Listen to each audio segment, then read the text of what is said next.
हनुमंताचं मंदिर. आम्ही सार्वजनिक उपदेश आहे, काही समाजकांत आम्ही इथं हरिपाठ घेतो म्हणून काही लोकांनी यांना कुलूप लावलं होतं. कारण हा शाहू फुले आंबेडकरांचा महाराष्ट्र आहे. या महाराष्ट्रामध्ये अन्याय सहन करणारा हा गुन्हेगार असतो असे डॉक्टर बाबासाहेब आंबेडकरांनी सांगितले. तसेच हे जे मंदिर आहे यांच्यासाठी लोकप्रतिनिधी यांचा निधी लागलेला आहे. हे आपण पाहू शकता.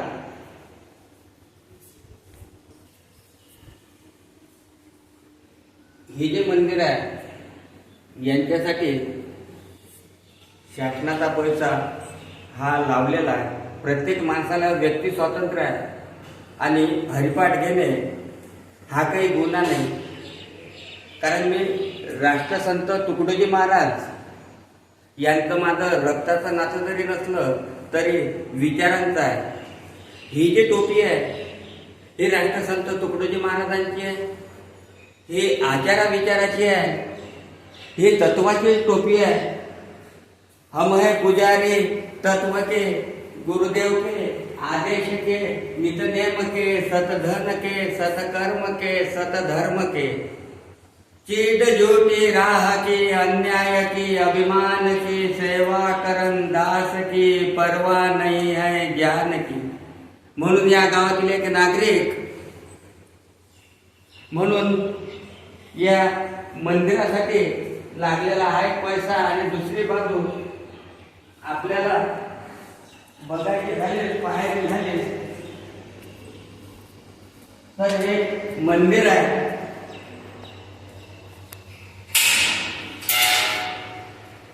आणि हे पांडुरंगाचं आणि रुक्माईचं एक मंदिर आहे. या मंदिरासाठी गावातल्या प्रत्येक माणसाचं मी अभिनंदन करू इच्छितो. ज्यांच्याकडे शेती होते तर एका एकराला 5 किलो कापूस म्हणून असं 5 वर्ष गावातल्या प्रत्येक माणसानं याला देणगी दिली. माझ्याकडे हे 3.5 एकर वावर होतं, मी सुद्धा दिलं. दरवर्षी अटे देवी बसत असते, पण काही अधर्मी माणसं स्वतःच्या मालकीचं समजतात. हे आपल्याला मला जगासमोर आणायचं एवढंच नाही तर हे आपण पाहू शकता की या मंदिरासाठी काही लोकांनी ही देणगी दिलेली आहे. हे मंदिर सार्वजनिक आहे. आता या मंदिरामध्ये हरिपाठ झालाच पाहिजे. कारण नित्यनेम नामी प्राणी तो दुर्लभ, लक्ष्मी वल्लभ तया जवळी. मी तू हा विवेक विचारे शोधावा, गोविंदा माधवा याच देही. म्हणून मी एक गावातील प्रत्येक माणसाला आवाहन करतोय, मला महाराष्ट्रातल्या प्रत्येक माणसाला सांगायचं आहे की हे मंदिर मी ट्रस्ट करणारच. कारण हे सार्वजनिक मंदिर आहे आणि देव एकाचा कोणाचाही नसतो. ज्यांना या मंदिरामध्ये यायचं आहे, माझ्या गावामध्ये सर्व धर्माचे लोक राहतात. मला किती विरोध जरी झाला तरी मी प्रत्येक धर्माचा माणूस या मंदिरासाठी ट्रस्ट मध्ये त्यांना घेणारच आहे. प्रत्येक माणसाला न्याय मिळाला पाहिजे. कारण घर असावे घरासारख्या, नकोच नुसत्या भिंती.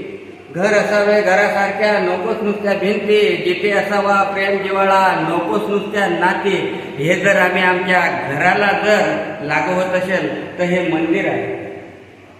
माझ्या विठोबाचा कैसा प्रेमभाव, माझ्या विठोबाचा कैसा प्रेमभाव, आपणही गुरु होय देवा.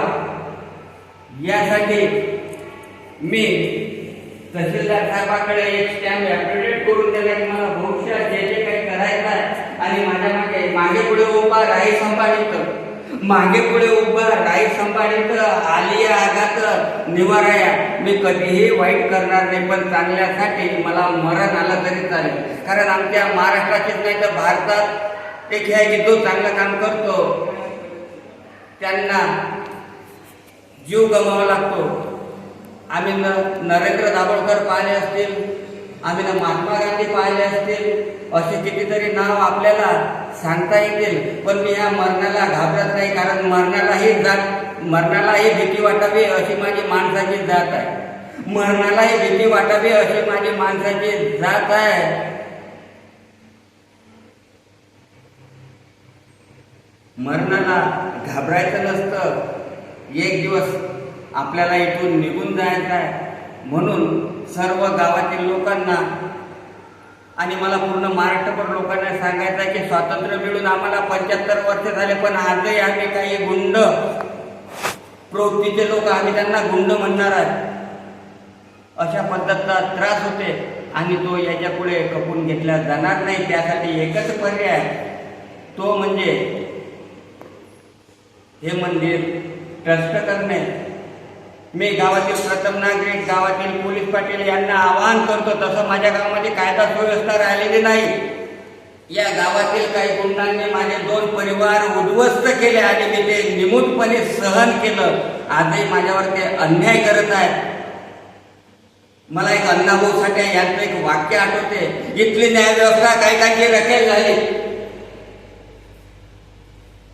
इथली न्यायव्यवस्था काही रखेल झाली. इथली संसद देखील हिजड्यांची हवेली झाली.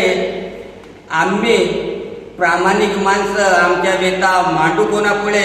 इथली लोकशाही भ्रष्टाचारानं मलिन झाली. इथली लोकशाही भ्रष्टाचाराने मलिन झाली. भारत माता की जय.